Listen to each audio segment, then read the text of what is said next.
Hi everyone, we're back at our property today. Actually, we've been out here. This is now the fourth day, and we have a 10-ton excavator out here trying to get some major land clearing done. I actually recorded some video back in this winter and spring, and I never edited it and put it up on YouTube for you guys to see the incremental process that we've really been making.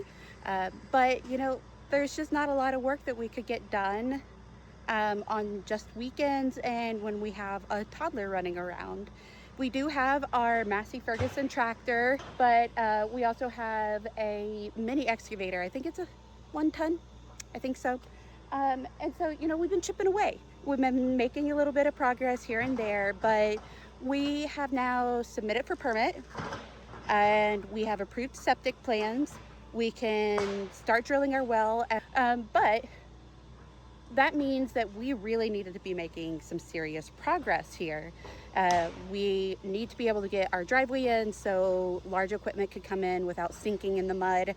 We needed to clear our home site. We needed to clear the septic field. We needed to get the well area cleared. And so we just decided we'd take some PTO from our full-time jobs as engineers and 4 or 5 days out here in the woods with a big machine getting stuff done. So I have been recording, I've been doing time lapses, I've been shooting some video as I can.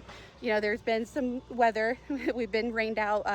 We got rained out yesterday afternoon, but we've got a lot done. So let me walk around, see where we're at now, and